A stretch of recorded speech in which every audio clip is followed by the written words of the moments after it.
আমার এই ছাদ বাগানে এই যে দেখতে পাচ্ছ আমার হাতে যে পেয়ারা গাছগুলো, এই অ্যালোভেরার মধ্যে কয়েকটা গাছ কিন্তু এইভাবে বেড়ে উঠেছে। সময়ের অভাবে এগুলোকে আমি যত্ন নিতেই পারছিলাম না। তারপরে একটা দাদাভাই আমার কাছে পেয়ারার রিকোয়েস্ট করেছিল যে পেয়ারা গাছের ভিডিও দিতে। তখন ভাবলাম যে চলো, ভিডিওগুলোও হয়ে যাবে আর আমার গাছটাও লাগানো হয়ে যাবে। যেহেতু চারিদিকে বৃষ্টি পড়ছে, আমি ভাবলাম এইটাই হয়তো সুযোগ।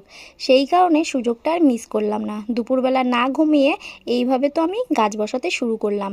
সবার প্রথমে তো একটা গাছ বসালাম, তারপরে তো আমার হাতে টব ছিল না। তারপরে দেখো ওই যে নীলকণ্ঠ গাছটা, ওইটা কিন্তু আমি তুলে দিয়ে আবারও আর একটা গাছ এইটার মধ্যে বসিয়ে দিয়েছি। এইভাবে কিন্তু আমি একটা নয় 3-4টে গাছ বসাচ্ছিলাম।